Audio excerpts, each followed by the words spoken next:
अस्सलाम वालेकुम। मैं हूँ सफदर अराइन। गुज़िश्ता कई दिनों से डिस्ट्रिक्ट कुरंगी का एक इलाका है, सेक्टर 7 है, जहाँ बहुत सी चमड़े की फैक्ट्रियाँ कायम हैं। मैं आपको इसका पस मंज़र बताता चलूँ कि ये चमड़ा फैक्ट्रियाँ गुज़िश्ता अरसा दराज से यहाँ कायम है और इन चमड़ा फैक्ट्रियों में पूरे पाकिस्तान से चमड़ा लाकर यहाँ मुख्तलिफ़ अशिया उसकी तैयार की जाती हैं। चमड़े से उतरने वाली चर्बी को मुख्तलिफ़ अशिया में इस्तेमाल किया जाता है।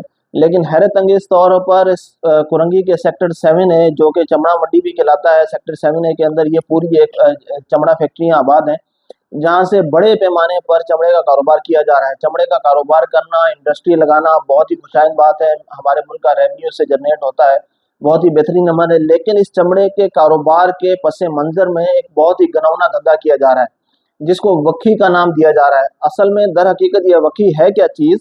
ये चमड़े की चर्बी से भी निकले हुए गंध को एक वक्की का नाम दिया गया है, जो कि फैक्ट्रियों के बाहर बनी हुई होदियों से मुख्तलिफ लोग इसको उठाते हैं और फैक्ट्री मालिकान इस जिसको वक्की का नाम दिया गया है, जो कि दर हकीकत कचरा है और इंतहाई बदबूदार चीज़ है, जिसके शवाहिद मैं आगे जाकर आपको पेश करूंगा। उसको लाखों रुपए में फैक्ट्री मालिकान फरोख्त करते हैं। फरोख्त करने के बाद डिस्ट्रिक्ट कुरंगी के मुख्तलिफ इलाकों में बड़े पैमाने पर बड़ी-बड़ी कढ़ाइयाँ लगाकर इनको पकाया जाता है। पकाने के बाद इससे निकलने वाला तेल, जो कि इंतहाई मुज़र सेहत है। मैं आपको बताता चलूँ कि इस चमड़े को ताज़ा रखने के लिए, इस चमड़े को ज़िंदा रखने के लिए इंतहाई ख़तरनाक केमिकल्स का इस्तेमाल किया जाता है, कि जो कि दुनिया के तमाम तर ममालिक में सख्ती से ममनू है। लेकिन उसके बावजूद ये गैर कानूनी धंधा कुरंगी के अंदर सेक्टर 7 ए में अपनी आबोताब से जारी व सारी, और फैक्ट्री मालिकान इस गैर कानूनी धंधे के अंदर बराह रास्त मुलविस हैं। और जब भी किसी आम शहरी ने, किसी सोशल वर्कर ने, किसी मीडिया पर्सन ने इनके खिलाफ आवाज़ उठाई है, तो उसके खिलाफ या तो पत्ते के इल्ज़ाम लग जाते हैं या उसके खिलाफ मुकदमा दर्ज कर दिए जाते हैं। और इस तमाम तर चीज़ों को इंकशाफ करने वाले, मंजर आम पर लाने वाले एक दोस्त इस वक्त मेरे साथ मौजूद हैं। आरिफ अराइन इनका नाम है, और ये आपको बताएंगे कि दर हकीकत ये काम है क्या, और जब इन्होंने इसके खिलाफ आवाज़ बुलंद की तो इनके साथ क्या किया गया, इनके साथ क्या सलूक हुआ, एक फैक्ट्री मालिक ने इनके साथ क्या किया, और ये इस काम की असल हकीकत है क्या, ये तमाम तर सूरत खुद आपको अपनी जुबानी बताएंगे। जी आरिफ भाई। मोहम्मद आरिफ नाम है मेरा। मैं चमड़ा मंडी सेक्टर 7 पे काम करता हूँ। ये वकी के नाम पे जो हम कचरा उठाते हैं, लाखों रुपये हम इनके देते हैं। उसके बाद मैं एक फैक्ट्री के बाहर, मैं और मेरे मजदूर कचरा उठाने के लिए गए, तो अजहर नामी से उसने हमें मजदूर मैंने पहले भेजे, बाद में टेलीफोन करके बुला के दफ्तर में बैठा के 12 से 15-14 आदमी थे। तो मेरे मजदूरों के सामने मेरी बेइज्जती की, गाली गलौज की। गाली गलौज करने के बाद मेरे को बोला डकैती करने आया है, चोरी करने आया है। मैंने ये इसका जो चमड़े का जो कचरा निकलता है, तो मैंने ये चोरी करना था। और मैं तकरीबन 30 साल से 25 साल सेक्टर 7 में काम कर रहा हूँ। मेरा इलेक्ट्रिशियन मोटर बनने का काम है, ये कचरे का काम है मेरा। और ये इसके अंदर से जो तेल निकालते हैं हम ये कढ़ाइयों के अंदर डाल के और ये देते हैं आगे, इसे साबुन के काबिल भी नहीं है। इन केमिकल, एक से एक केमिकल इसके अंदर मिक्स है। ये तेल जो है, माइक थोड़ा आगे कर, ये तेल जो है ये किस तरह निकाला जाता है? इस तेल को निकालने के लिए कौन कौन से केमिकल इस्तेमाल होते हैं, और ये चमड़ा जो है किस किस चीज़ का चमड़ा होता है? ये बहुत चीज़ों का चमड़ा इधर आता है, लेकिन ये भी वो माल की बता सकते हैं कि किस चीज़ का चमड़ा इधर। लेकिन वो मर्दार चमड़ा भी होता है, दूसरे को उसकी पहचान तो कर नहीं सकते, दूसरे चमड़े भी होते यानी हैं। कि आप कह रहे हैं कि मुर्दा जानवरों का चमड़ा भी इस चमड़ा मंडी में लाया जाता है? लाया जाता है, लेकिन उसको पहचान तो है कोई नहीं, पहचान नहीं कर सकता, लेकिन पहचान नहीं कर सकता, कोई भी पहचान नहीं कर सकता इसकी।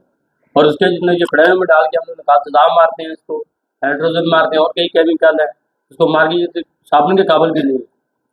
मतलब खतरनाक केमिकल के इस्तेमाल के बाद आप लोग इसमें, ये जो लोग ये काम कर रहे हैं, उसमें से तेल निकालते हैं, तेल निकाल और उस तेल को इस्तेमाल किया जा रहा है मुख्तलिफ अशिया में। किन किन चीज़ों में इस्तेमाल किया जा रहा है? ये साबुन में इस्तेमाल करते हैं और कई चीज़ों में इस्तेमाल करते हैं। ये शायद चर्बी के अंदर इस्तेमाल हो रहा है, सफेद चर्बी में भी इस्तेमाल हो रहा है। शायद चर्बी में इस्तेमाल हो रहा है। लेकिन कोई भी अगर मेरे जैसा बंदा, गरीब आदमी, अगर किसी को बाहर निकालता बोलता तो उसको FIR करने करा देते हैं, फिर बोलते हैं यार ये चोरी करने आ गया, फलानी चीज़ है। ये तकरीबन को माफिया बनाना शुरू कर देते हैं। तो ये थोड़े दिन पहले जो अजहर सेठ ने आपको अपनी फैक्ट्री के अंदर बैठाकर, यरगमाल बनाकर, तशद्दुद करके, हरासा करके, लोगों के सामने गालम गलौज करके आपसे एक वीडियो बयान बनाया, इसकी हकीकत क्या थी? क्यों ये आपको प्रेशराइज करना चाहते हैं? वजह क्या है इसकी? इसकी वजह ये है कि हम लोग 6 से 7 आदमी काम करते हैं मार्केट में। कुछ लोग ऐसे हैं जो छोटों को काम नहीं करने देते, वो भी हमारे साथ थे, मिले हुए थे मेरे साथ थे। उन लोगों ने एंड पे आके लोगों ने मेरा साथ छोड़ दिया, और उन लोगों ने बोला कि ये जो है ना कि हमारी फैक्ट्री की वकी है। मैंने सबका उठ रहा है माल कचरा, ये गंद है। इधर जो ना कि फूड महकमे वाले दूसरे तीसरे कोई बंदा एक्शन लेने के लिए तैयार नहीं है, आलूदगी वाले कोई भी नहीं आता है। जब मैं गया तो ये कुछ लोगों ने अजहर साहब को बोला, बोलते जो वकी उठा रहे हैं। अजहर साहब ने मेरे को कॉल की, मैं गया उनके पास। मेरे को तो पता था हम कठे एक साल मजदूरी करते थे, कोई चोर नहीं हुआ। अगर मैं चोर हूँ, मैं रिकॉर्ड 30-32 साल का निकाल लें मार्केट के अंदर। कहने में कोई किसी की चोरी की है, किसी ने ये जरूर किया, मार्केट में कारोबार किया, किसी का पैसा टाइम पे नहीं दे सका, वो एक अलग चीज़ है, कारोबार का हिस्सा है। बाकी ये बोले तो कुछ ना कुछ मतलब जो आपके कहने का लबे लुबाब ये है कि जो फैक्ट्री मालिकान है वो आपको इस बात पर ब्लैकमेल कर रहे हैं, इस बात पर प्रेशराइज कर रहे हैं, या आपको आपके नाम से उन मीडिया वालों को इस नाम पर ब्लैकमेल कर रहे हैं कि जो मंडी के अंदर गैर कानूनी काम हो रहा है उसकी हकीकत किसी को पता ना चले। पता ना चले, ताकि जो ये लाखों रुपए लेते हैं, इसके पीछे बहुत किस चीज के लाखों रुपए लेते हैं? ये कचरे के, ये वकी के नाम का जो कचरा गंद है, इसके लाखों रुपए लेते हैं। अगर वक्त आने पे मैं बहुत कुछ बता सकता हूँ। नहीं तो इसके कोई शवाहिद सबूत है आपके पास कि ये फैक्ट्री मालिकान इस कचरे का लाखों रुपए वसूल कर रहे हैं? मेरे पास है सबूत है, मेरे को मुकम्मल सबूत।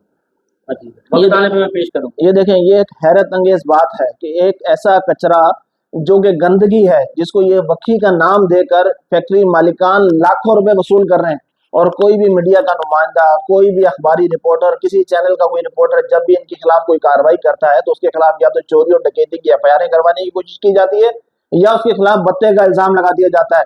अभी चंद दिन कबल टाउन चेयरमैन है गौर खटक, उन्होंने कुरंगी के अंदर एक जगह पर कार्रवाई की।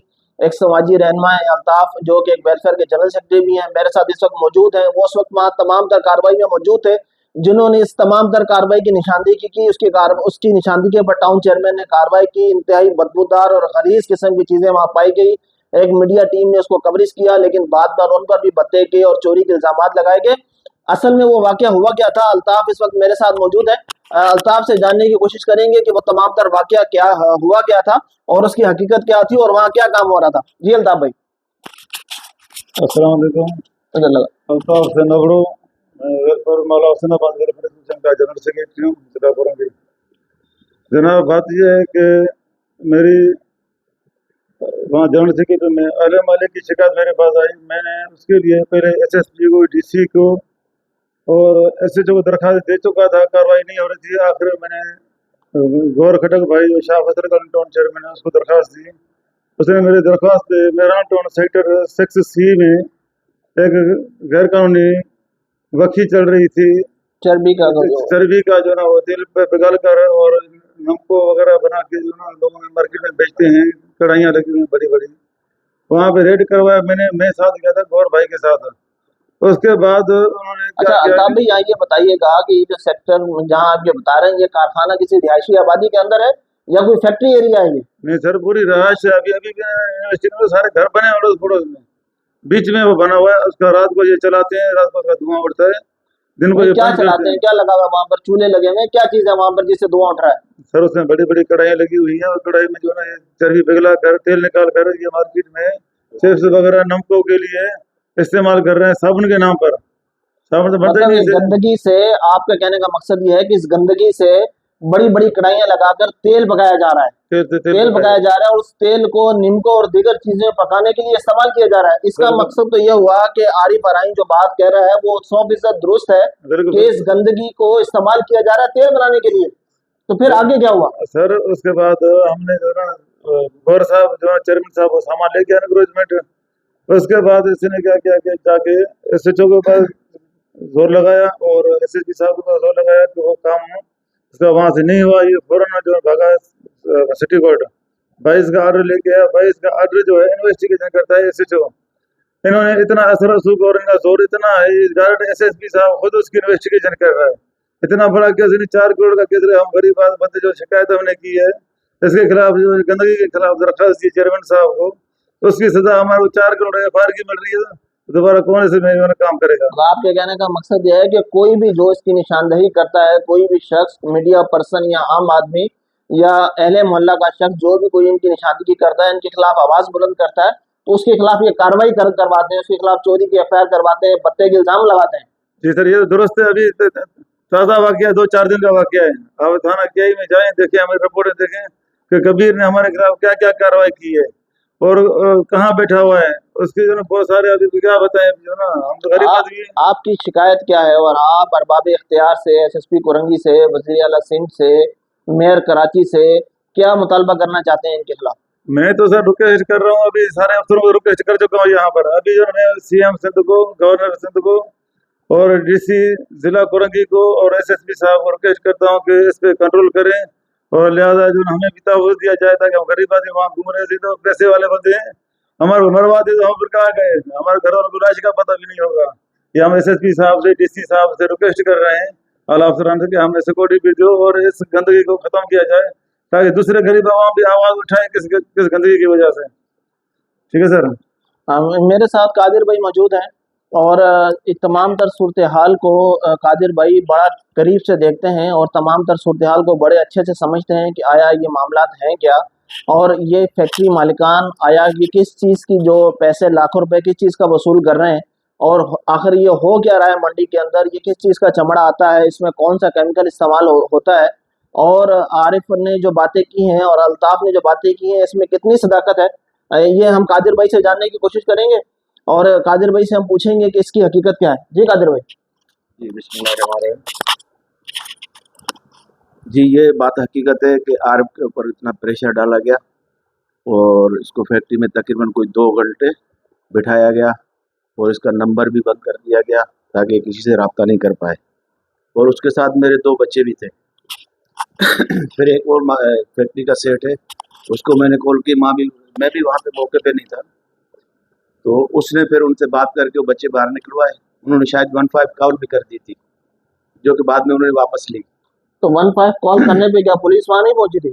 सर नहीं, पुलिस नहीं पहुंची थी, लेकिन इतने में वो जो हमारे दूसरे सेठ हैं जिनको मैंने कॉल की थी कि ये नाजायज हो रहा है, उन्होंने शायद उस सेठ से बात की, फिर उन्होंने बंदे बच्चों को बाहर निकाल दिया। मतलब आप इस बात की तस्दीक कर रहे हैं जी कि आरिफ को कई घंटे तक फैक्ट्री के अंदर हस्बे बेजा में रखा गया? जी जी जी ये इस मुल्क का कानून है। देखेंगे इस मुल्क के अंदर ये लाकानूनियत का राज है। एक फैक्ट्री मालिक जिसका नाम अजहर है, वो एक गरीब आदमी को सिर्फ इस बिना पर फैक्ट्री के अंदर हस्बे बेजा में रखता है कि वो उसकी फैक्ट्री और चमड़ा मंडी के अंदर होने वाली गैर कानूनी सरगर्मियों को उजागर ना कर सके, और उसकी आवाज़ को दबाने के लिए उससे मनमाना वीडियो बयान बनाया जाता है, उसको तकलीफ और तशद्दुद का निशाना बनाया जाता है।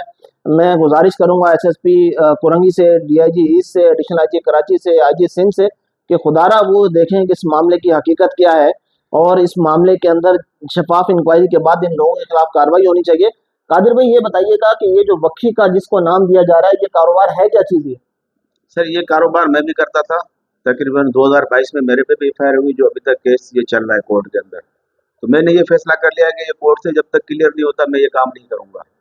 इस टाइम ये काम मेरे पास नहीं है, लेकिन इन लोगों पे जो भी कार्रवाई होती है ये मेरा नाम डाल देते हैं। अगर टाउन चेयरमैन भी कार्रवाई करता है तो नाम कादिर का डाल देते हैं। ये कादिर भाई ये काम है जी क्या मैं चीज़? उसी तरफ आ रहा हूँ, जी थोड़ा सा वजाहत कर जी दूँ। तो वजह ये है कि कल को बोलेंगे कि शायद आपके साथ किसी मीडिया के साथ मिल के ये कोई बयान दे रहा है, मैं इसलिए वजाहत करना चाह रहा हूँ ताकि समझ आए। इस टाइम मैं काम नहीं कर रहा, लेकिन जो डॉक्टर अल्ताफ़ वाले हैं वो उन पे भी एफआईआर का आर्डर था, मेरे पे भाई अल्ताफ़ पे भी था, गौर खटक साहब पे भी था, जो टाउन का चेयरमैन है जो 2 नंबर काम पे रेड करके उसको बंद करवाना चाह रहा था, उस पे भी एफआईआर का आर्डर हो चुका था। वो तो हाई कोर्ट से कैंसिल करवाया है अभी। तो अभी वो लोग फिर जो है एक्टिवेट हो गए हैं, अभी हमारे खिलाफ फिर दरखास्तें दे रहे हैं वो करोड़ों के। अच्छा अगर ये काम इतना ही है करोड़ों का, तो इसका मतलब ये फिर इस्तेमाल किसी अच्छी जगह कर रहे हैं ना। हम भी ये काम कर रहे थे, कई अरसे से कर रहे थे, लेकिन हम तो उसी हाल में ही है और उल्टा कर्जदार बन चुके हैं। आरिफ भी करता था, वो भी कर्जदार हो चुका है। 2-3 और बंदे, एक बंदे ने जो वीडियो बयान दिया फैक्ट्री वाले की तरफ से, वो खुद एक बंदे के पैसे अभी 55 लाख रुपए उसके पास है। ये पिछले साल की बात है। आज वो फैक्ट्री की हिमायत में बात कर रहे हैं। हम बात फैक्ट्री वालों की नहीं करते, असल में ये है माफिया का मसला। ये चमड़ा जैसे निकलती है बक्खी, जो कि बक्खी कहलाती है, दूसरे लफ्ज़ों में इसको चर्बी बोल सकते हैं। ये चर्बी है जो साबुन के नाम पे हम बेचते थे, लेकिन अभी पता चला कि इसके अंदर, क्योंकि हमने कभी लेबोरेटरी नहीं कराई थी, कुछ भी नहीं कराया था, लेकिन अब जब लेबोरेटरी हुआ है कोर्ट के अंदर के इस्तेमाल के काबिल नहीं है तो हमने तो छोड़ दिया। लेकिन अब ये जो लोग हैं वो छोड़ना नहीं चाह रहे, ये उल्टा हमारे खिलाफ कार्रवाई करा के हमें जो हिरासत कर रहे हैं, और ये फैक्ट्री वाले भी उनके साथ कुछ मिल चुके हैं जो लालची है। वो भी देख रहे हैं कि हमारे लाखपुर में ये जो जा रहे वक्की हैं। है, ये वक्की कहाँ से आती है और कहाँ से उठाते हैं ये लोग? सर ये फैक्ट्री के अंदर एक मशीन लगी होती है, उसमें ये बनाते हैं चमड़े से, ये निकलती है नाले नाले पे आती है, नाले से ये उठाते हैं। मतलब आप बाहर फैक्ट्रियों के बाहर जो बनी हुई जी। जो नालियां जो होदियां हैं, जी जी वहां से ये उठाई जाती है। जी, कई फैक्ट्रियों के सिर्फ बाहर भी नाले होंगे आप देख सकते हैं, और कई जो फैक्ट्री के अंदर भी बने हुए हैं, इनके होद बने हुए, वहां से ये उठाया जाता है। उसके बाद इसको क्या किया जाता है? उसके बाद ले जाके इसको कढ़ाइयों के अंदर डालते हैं, फिर यही कचरा जलाते हैं, उसमें से इसको गर्म करके निकाल के डब्बों में डाल के फिर आगे सप्लाई देते हैं। मतलब तेल बनाने के बाद ये जी। बात हकीकत है जी जी कि इस कचरे को, जो कि चर्बी का भी कचरा है, जो कि जी, दर जी। हकीकत चर्बी नहीं है, जी जी अगर मैं कहीं गलत कहूँ तो मुझे दुरुस्त कीजिएगा, कि जो कि दर हकीकत चर्बी भी नहीं है, जी एक चर्बी के कचरे को बाहर नालियों होदियों से उठाकर बड़े बड़े कड़ाहों में पकाने के बाद, जी तेल निकालने के बाद, ड्रमों में डालने के बाद मुख्तलिफ जगहों में सप्लाई किया जा रहा जी है। हाँ, जी। और लामहला ये कहीं पर कोई चेक एंड बैलेंस नहीं है, क्या है ये खाने में इस्तेमाल किया जा रहा है, ये नींबू पकाने के लिए इस्तेमाल किया जा रहा है, ये साबुन के लिए इस्तेमाल किया जा रहा है, इसको चेक करने वाला कोई नहीं है। कोई नहीं है। असल चीज ये है सर, अगर हम मुसलमान है और अल्लाह को हाजिर नाजिर हो के अगर बात करेंगे ना, कोई भी है मेरे सामने बैठे बात करे, जो इसकी बोलता है कि ये हिलाल है और हम भी मुसलमान हैं, तो वो मुसलमान भी आके सामने बैठे, तो ये चीज़ हिलाल हो नहीं सकती। उसकी वजह ये है कि इसके अंदर केमिकल इतने केमिकल है कि हाथ डालो तो हाथ जल जाता है, यही बात है, हाथ फट जाता है, खून निकलना शुरू हो जाता है। तो उसका जो साबुन बनो फट कर साबुन भी बनता है, तो उसका साबुन जो इस्तेमाल करेगा उसको बीमारी नहीं होगी। या तो ये जो जितना भी चमड़ा है, अब हमें तो नहीं पता, नहीं ये हिलाल है, सारा हिलाल है, या इसमें मुर्दारी भी है, या इसमें क्या है, ये तो अल्लाह को पता है, और मालकान को भी नहीं होगा पता, जो बेचने वाले हैं उनको पता होगा, जो फैक्ट्री में बेचते हैं। इसकी तो तस्दीक मालिक भी नहीं कर सकते ना कि हिलाल है हराम है। तो हम कैसे अल्लाह को हाजिर नाजिर होके और ये बात कर सकते हैं कि ये हिलाल है? कादिर भाई, मेरे सुनने में आया है, मुझे मैं जो दुरुस्त कीजिए अगर मैं गलत हूँ, तो इस चमड़ा मंडी के अंदर बहुत से मुर्दा जानवरों के चमड़े समेत जो हराम जानवर हैं, जी उनका चमड़ा भी यहाँ लाया जाता है। सर, ये बात भी सुनी थी अगर हम आए थे। हराम माल यहाँ जी लाया जी, ये जाता है। बात सुनी थी, और गधे के भी कुछ पकड़े गए थे, ये तो आपको ही पता होगा, सबको पता है। अच्छा, बहरहाल देखें जी, ये हकीकत है और इस हकीकत से कोई भी मुंह नहीं फेर सकता। यहाँ बैठे हुए लोगों ने इंतहाई खतरनाक और होशरबा इंकशाफात किए हैं। इस चमड़े की मंडी के अंदर ये जो हौलनाक इंसानी जानों से खेलने का कारोबार किया जा रहा है, इसकी सरपरस्ती चंद फैक्ट्री मालिकान और कुछ माफिया कर रही है। और जिसने भी आज तक इनके खिलाफ आवाज बुलंद की है, उसके खिलाफ या तो भत्ते के मुकदमा दर्ज करवाने की कोशिश की जाती है, या फिर उसके ऊपर चोरी और डकैती के इल्जाम लगा दिए जाते हैं, या उसको कहा जाता है कि ये ब्लैकमेलर है। मैं पूछना चाहता हूँ अरबाब इख्तियार से कि अगर एक टाउन चेयरमैन कार्रवाई करता है और टाउन चेयरमैन के खिलाफ भी एफआईआर का ऑर्डर हो जाता है, तो एक आम आदमी, एक मीडिया पर्सन, एक सोशल वेलफेयर से ताल्लुक रखने वाला एक शख्स क्या करेगा? मैं आखिर में गुजारिश करूंगा अरबाब इख्तियार से, डीजी फूड से और सीपा डिपार्टमेंट से और डिप्टी कमिश्नर कुरंगी से कि खास तौर पर फूड डिपार्टमेंट वो यहाँ से सैंपलिंग करे, इसकी तहकीकात करें कि आया ये मामला है क्या और कौन लोग हैं जो इस कारोबार में मुलविस हैं और जो इस घिनौने कारोबार को कर रहे हैं, जिससे इंसानी जिंदगियों का ज़ाया हो रहा है, इंसानी जिंदगियों को जो है ना बहुत सी बीमारियां लायक हो रही हैं। और ये तेल निकालने के बाद किन किन चीज़ों में इस्तेमाल किया जा रहा है। शुक्रिया।